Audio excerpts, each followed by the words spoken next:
Yo, what's up, everyone? Happy Monday. How annoying is that to hear happy Monday? Oh my God, shut up. The main reason I'm in a good mood, though, is because it's going to be really hot out today, and I fully plan on laying out by the pool after this live stream.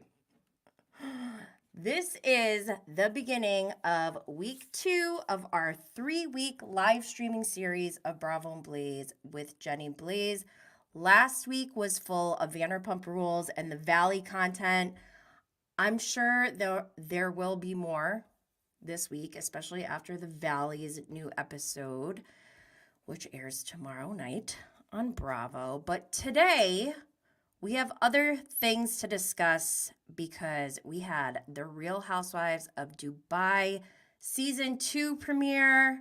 I need to find the dates of when it was filmed because I'm pretty sure there's a significant gap from the season premiere we saw last night and from when they actually filmed. Also, since I am a glutton for reality TV, comedy, pop culture, and true crime, I also watched Dancing for the Devil on Netflix, which is about the 7M cult and dancing TikTokers. Wild. Summer Camp,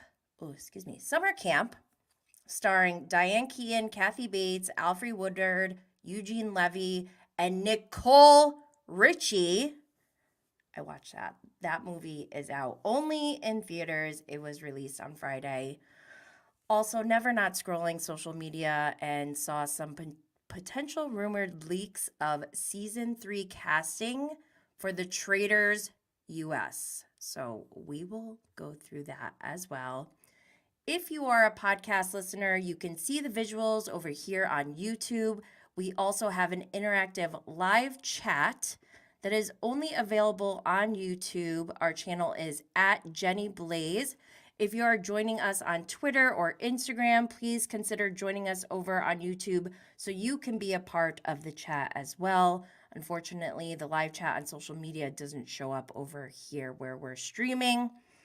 As I mentioned, we are in week 2 of this 3-week live streaming series on weekdays at 1 p.m. Eastern on YouTube, Twitter, Instagram, and even Twitch. Audio is available wherever you get your podcasts. As a reminder, this podcast is for entertainment purposes only.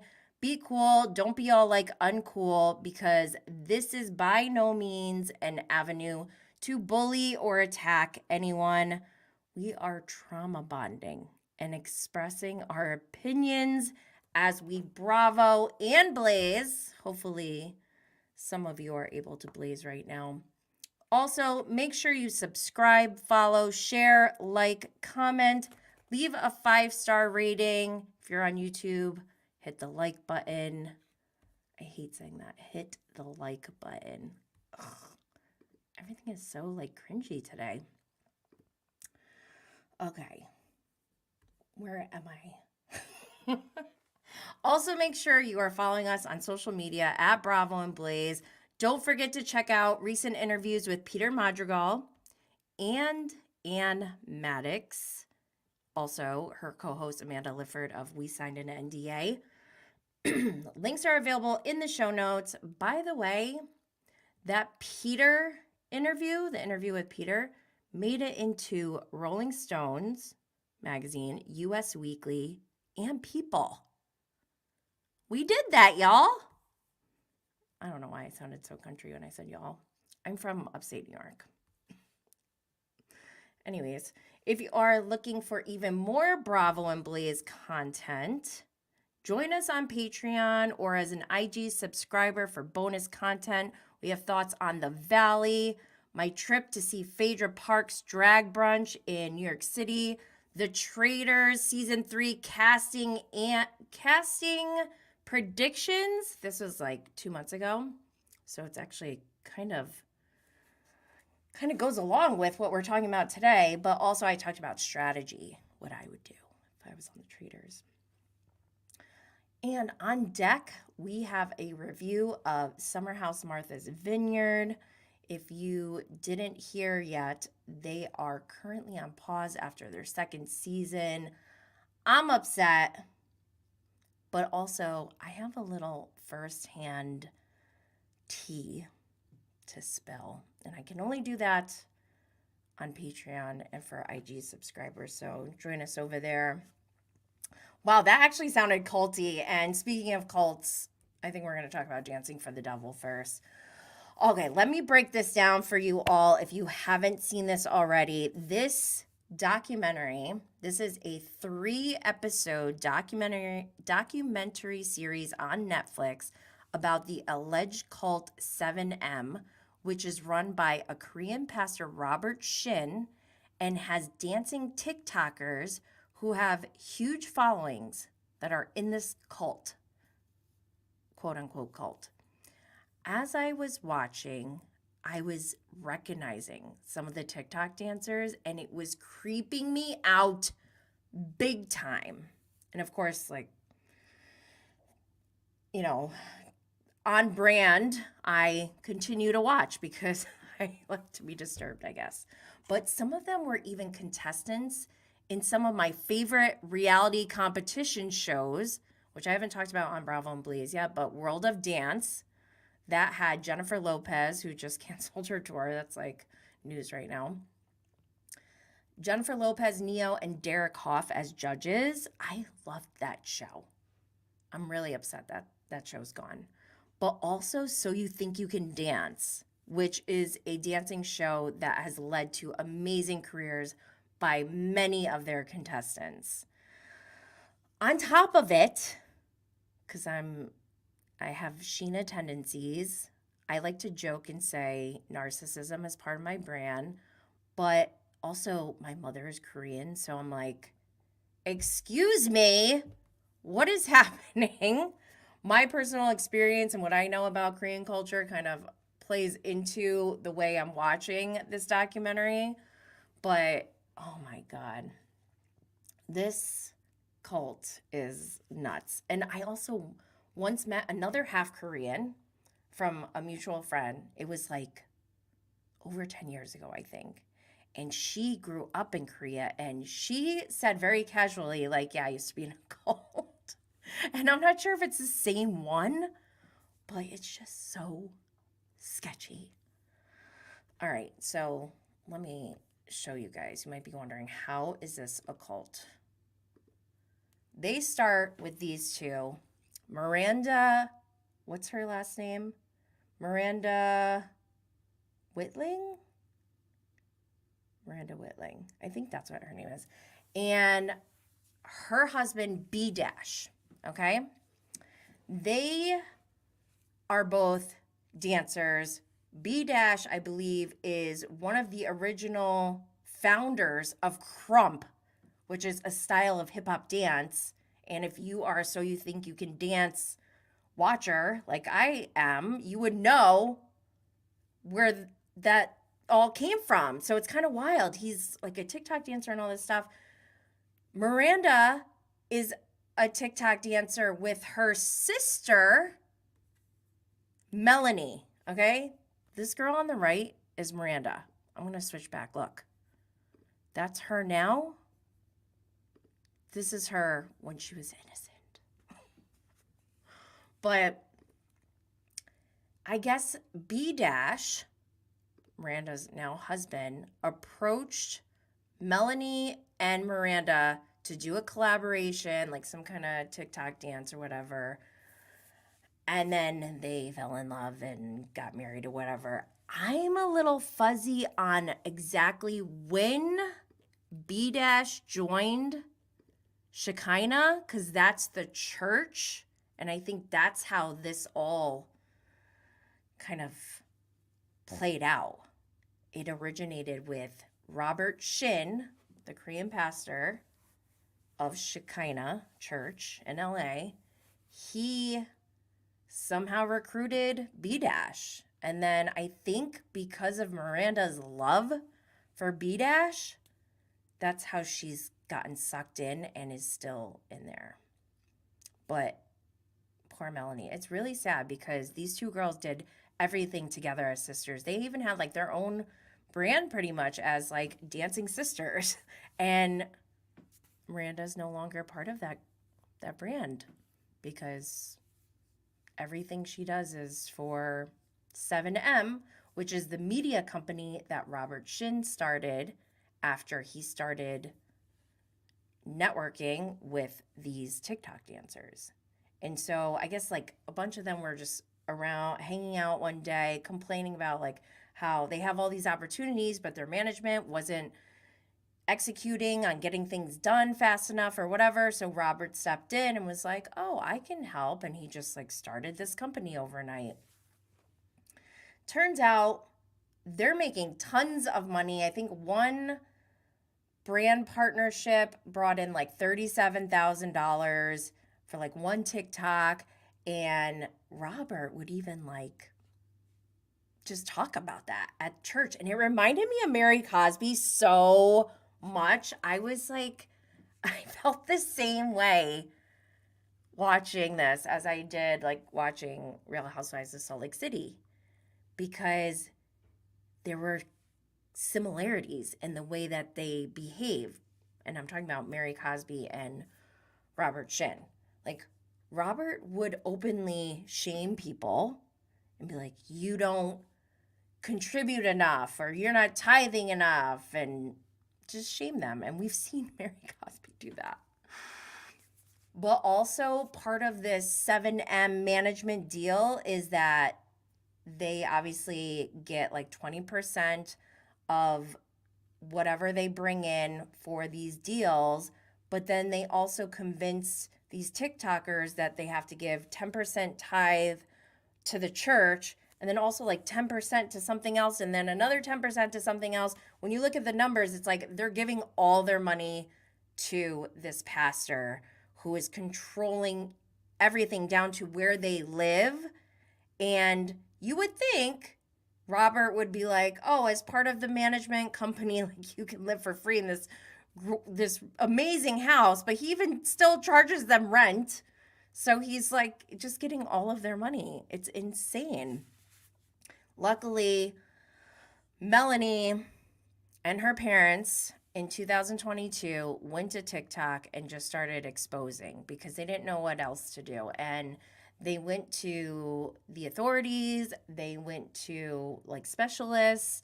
And I guess in these situations, sometimes it's more harmful to the victims to speak out because they're the ones who receive the backlash from whoever's controlling everything. In this case, it's Robert. So Miranda is completely like, she seems like a zombie kind of with like a huge smile on her face. It's really, but I just feel so bad for him. This is Robert Shin. There's a picture of him and his wife, Hannah. He's been married 4 times. Okay. This is Priscilla. Okay. There was an amazing scene of Priscilla with her father in Korea. She's like, I'm totally broken. She was in this cult for 23 years, abused financially, sexually, and just obviously brainwashed. And she said she wanted to figure out, like, how did I even wind up here? So she decided, let me go back to my past, try to like put the pieces back together. And part of that was seeing her father, who abandoned her and her sister and her mother when they were young. And she's so savage. She's like, so basically, this is all your fault. And I hope deep down inside that you feel deep, deep shame. And I was like, damn, Priscilla. And he didn't even know. He goes, how long were you in there? And she's like, 23 years. He's like, oh, I thought it was like 5. This is bananas. I highly recommend just go watch it because I don't want to give away everything. But Priscilla was in this cult, and luckily she escaped, but at a huge cost.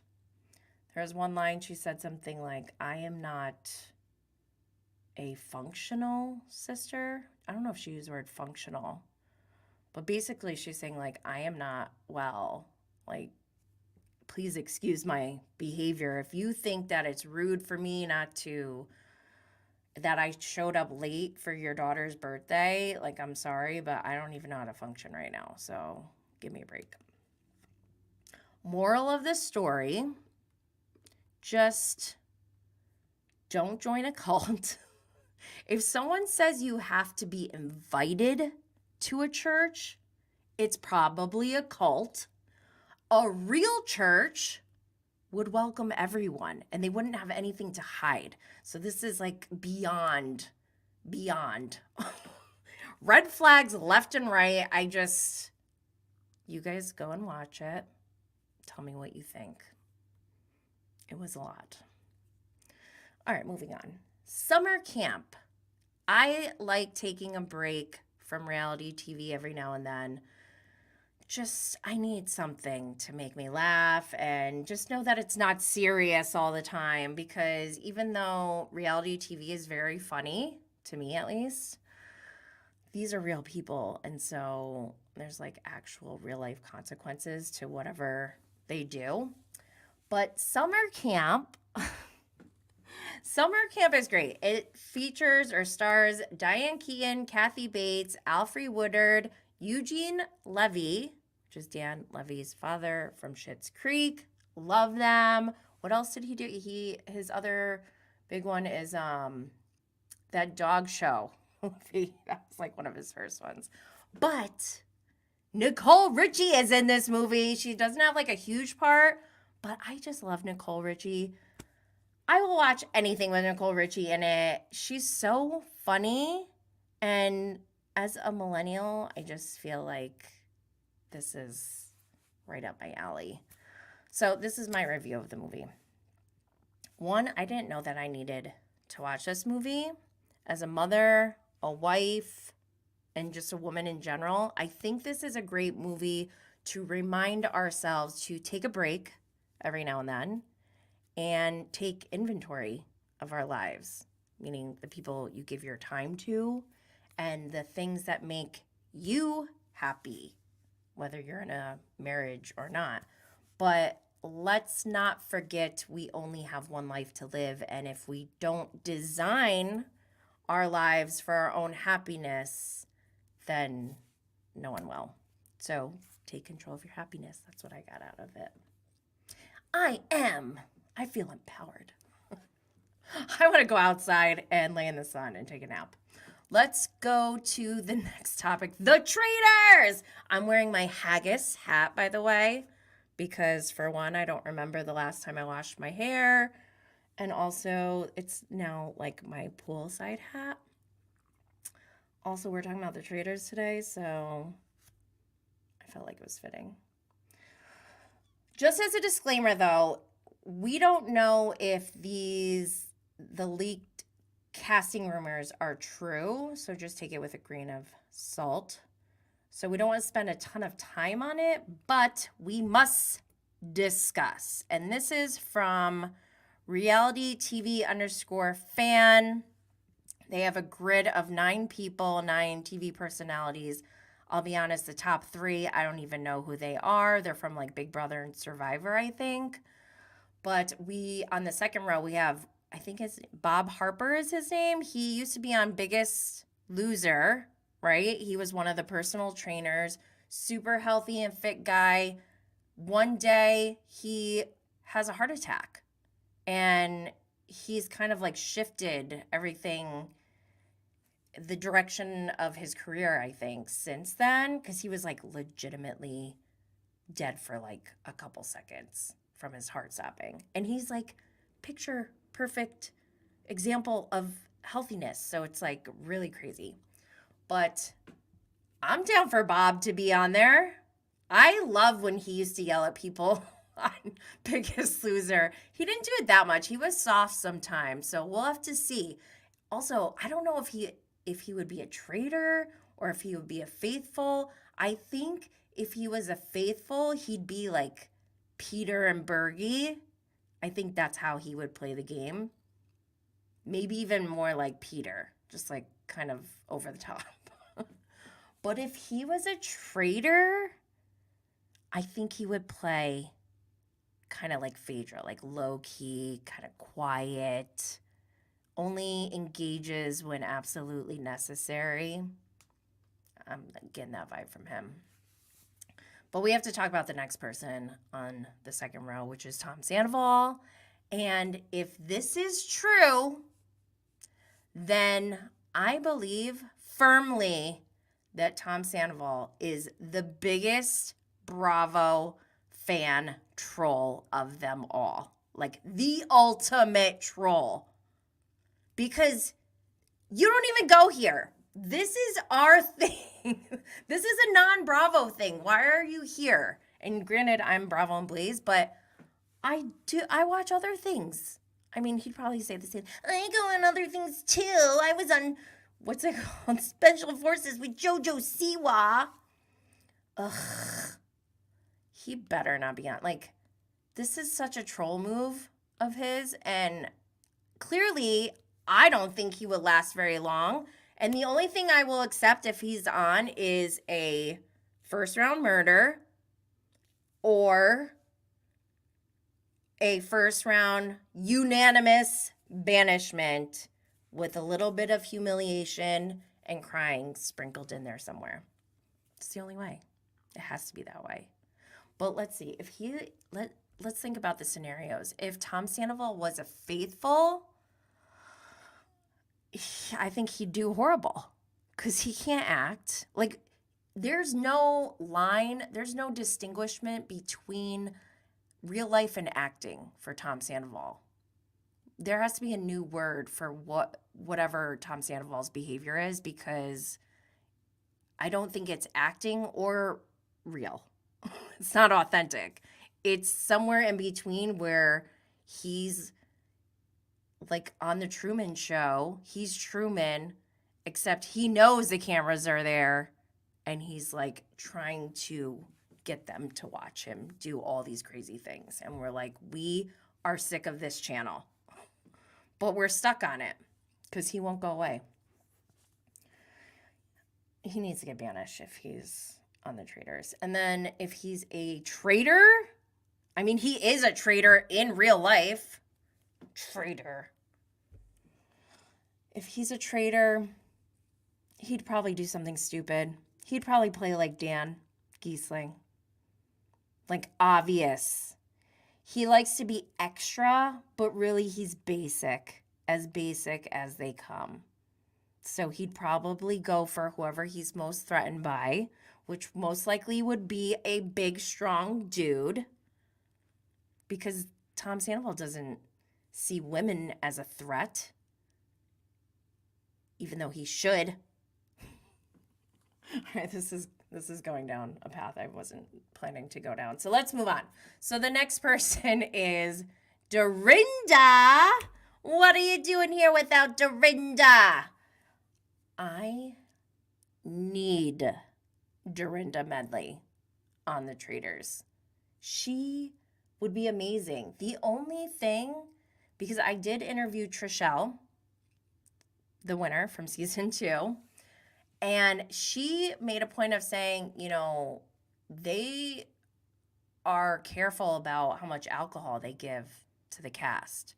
And so I don't know what we would get from Dorinda, because we know Dorinda, who likes to drink a little bit, you know, she gets starting.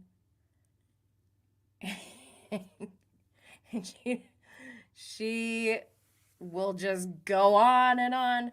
Oh my gosh, can you imagine drunk Dorinda in the castle? That would be so amazing. But I also think a round table with Dorinda would be hilarious at first, because she probably wouldn't, she'd be out of her element. So she'd be like, I don't know what I'm supposed to do. I'm just trying to like, just stay under the radar. But if she made it further down, like let's say she got as far as MJ, oh my God, we gotta see her at the round tables, because she would be so intense. Can you imagine if someone accuse her of being a traitor when she wasn't, she would lose it. Pigeons don't fly with eagles. I want Dorinda Medley to be the first person to jump up on the round table, just yelling. I need that. Or would the next person, Dolores Catania from Real Housewives of New Jersey, would she do that? I don't think she would get that intense in this situation. I feel like Dolores would probably play like Sheree, but know what's going on the whole time. Like she would probably play dumb, but not actually be dumb. I'm not saying Sheree's dumb. Don't take that the wrong way, but you know what I mean? All right, let's move on. Speaking of cults, Mary Cosby is rumored to be on the Traitors. I cannot imagine this. Oh my God, this would be wild. For one, what we've heard from season 2 and season 1, like they lock everything down. You're not allowed to have your phones. They take away your vibrators. What is that? They take away, you can't like have alcohol, obviously, like only a little bit. And then there's so many rules of like, you have to stay in your room for a certain amount of time. I just cannot see her being okay with following any of the rules that they give her. So it's kind of a risk for them. Imagine like the second episode, she's like, this game is stupid. I hate it. I don't think this is enough money for Mary Cosby to care. Look at how she is on Real Housewives of Salt Lake City. She won't even participate in a snowball fight. How is she gonna do any of the missions? This is like such a wild casting decision, but it should be hilarious because Mary called Heather gay inbred looking last season. She gives zero fucks. Zero. I'm here for it. She'd probably be a good traitor, but I don't know if they'd be able to sniff her out. I need to know what everyone thinks. The last person on this list. You want to see me mad? Look at my face. I've been saying that Robin Dixon should be off of Potomac for a while now. I was so fed up with the Dixons, I didn't even finish last season of Potomac. I don't even care because I cannot stand Juan Dixon. I am so glad Juan Dixon is not here ever. As soon as he does show up, he just makes me hate him even more. Especially after those allegations, the lawsuit with his team member, he got fired. I can't with him. And Robin is delusional. She's an accessory to delusion, gaslighting. Like, we were rooting for her. Like, come on, Robin, don't let him do this to you. But she just kept doubling down and like didn't give a shit that he's like that. And we had to watch it and like be okay with it. And I'm mad at her for that. I don't like Robin. I don't want Robin on my favorite show. Haggis to Robin. Get your ass out of here. Sorry. I would like her to go. I'm nervous. I'm nervous about season 3. I need to know what you all think in the comments. Let's move on to the premiere of The Real Housewives of Dubai Season 2. We have returning from Season 1, Chanel Ayan, Caroline Stanbury, Lisa Milan, Sarah Almadani, Caroline Brooks. We have a new housewife, Talene Marie. And I just have to say, Talene, the new girl, she's giving, like, just her appearance from first glance. I'm like, I feel like she's giving Sheena Shea and Marisol Patton if they had a baby. We need like a photo merge of those two, and I feel like it would be Talene Marie. But I'm excited for her because when, who was it? Was it Caroline Brooks? Said something like, oh yeah, Caroline Stanbury's made a couple comments about you being drunk at Beyonce and falling. And Talene was like, and I love that. That is totally my vibe. That's what I would say. I'd be like, so what is your point? But that's what I love about Caroline Stanbury is that she has that like British shade, like subtle shade, subtle and covert shade that she's able to deliver with a smile on her face. And it's like, it throws people off, I feel like. To get an insult with a smile is something else.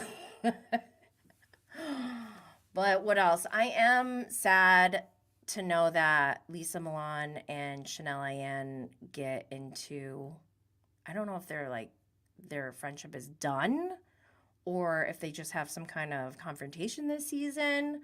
I don't dig into Dubai as much as I do like Vanderpump Rules. I just watch what they give us. And so I don't know like what's going on behind the scenes with this cast. However, at BravoCon in 2022, there was something going on. This is between season 1 and season 2. And I may or may not have been on shrooms.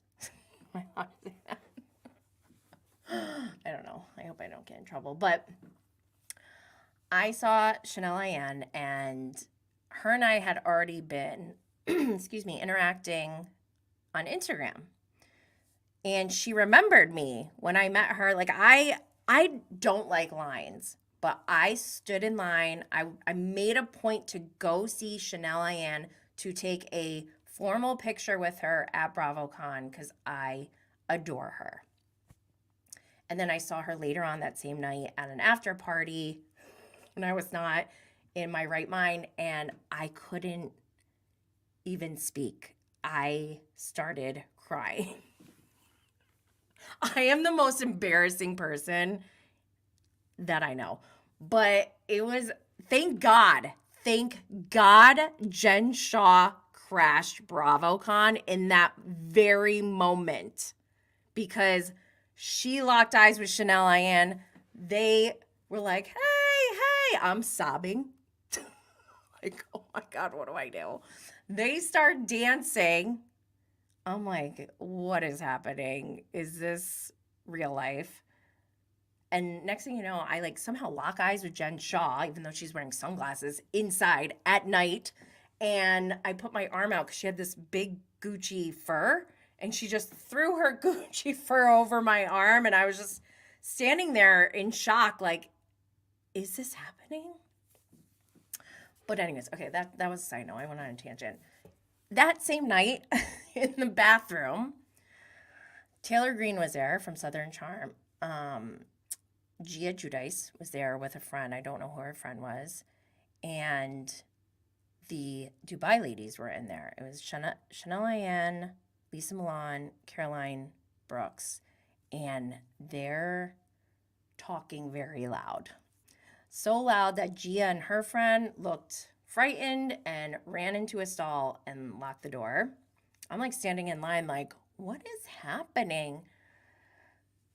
Taylor was there. She's completely oblivious to what's happening, what's going on. I'm like, how is she not? She's just like fixing her hair in the mirror or whatever. And I see Chanel Ayan come out. Like they were all walking out of the bathroom and Chanel looked very upset. I think Caroline Brooks said something along the lines of, why are you bringing my father into this? Like, it was wild. They were all yelling at each other. And I heard, like, she's not your friend. And I was like, what is happening? I don't know what else came of that. I'm just giving you guys my firsthand experience. That was wild. I don't think it has anything to do with storylines, but yeah. What a night. I'll never forget that. So wild. So yeah, I also am sad about Nina Ali being gone. I really love her. Like I love her. And she was so nice at BravoCon. I gave her a Bravo and Blaze lighter. She's like, I don't smoke, but I will use this for my candles. I was like, I love you. Same with Sarah Almadani.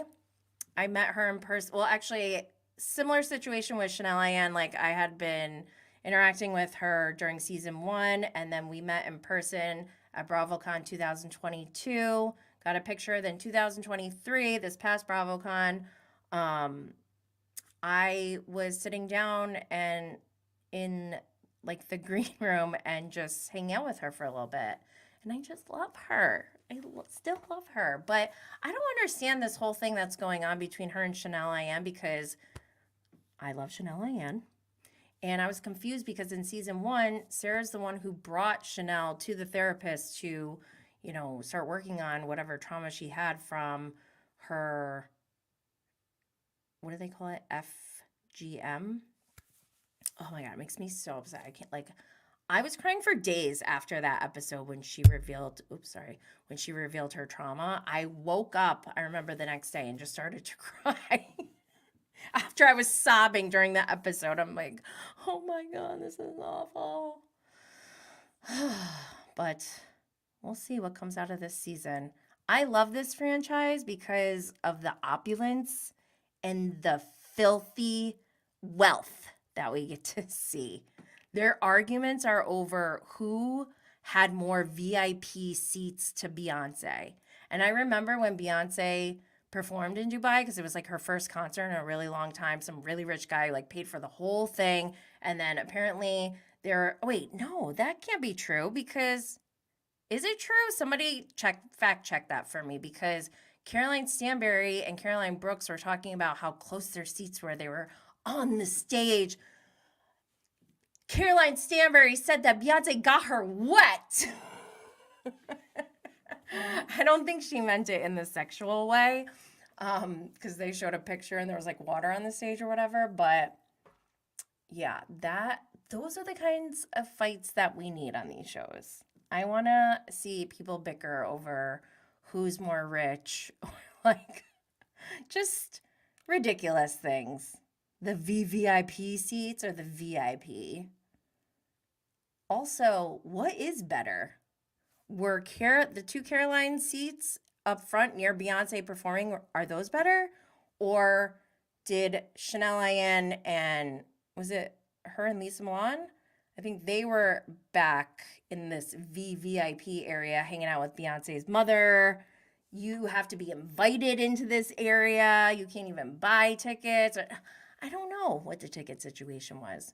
But also, Nina Ali was there. I remember seeing on her stories, and I was like, oh my gosh, she's so gorgeous. What a life. All right. I think that's it. Yeah, I need to go outside. I need to go out and lay out in the sun. Make sure you subscribe, follow, share, leave a comment, and 5-star rating for Bravo and Blaze on YouTube and wherever you get your podcasts. Don't forget to follow on social media at Bravo and Blaze. We will be here again tomorrow at 1 p.m. Eastern to review the premiere of Below Deck Med, even though I can't stand Captain Sandy.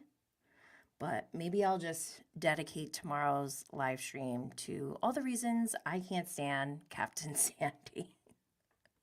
I don't know. We'll see. Maybe it'll surprise us. Who knows? But until then, stay lit, y'all.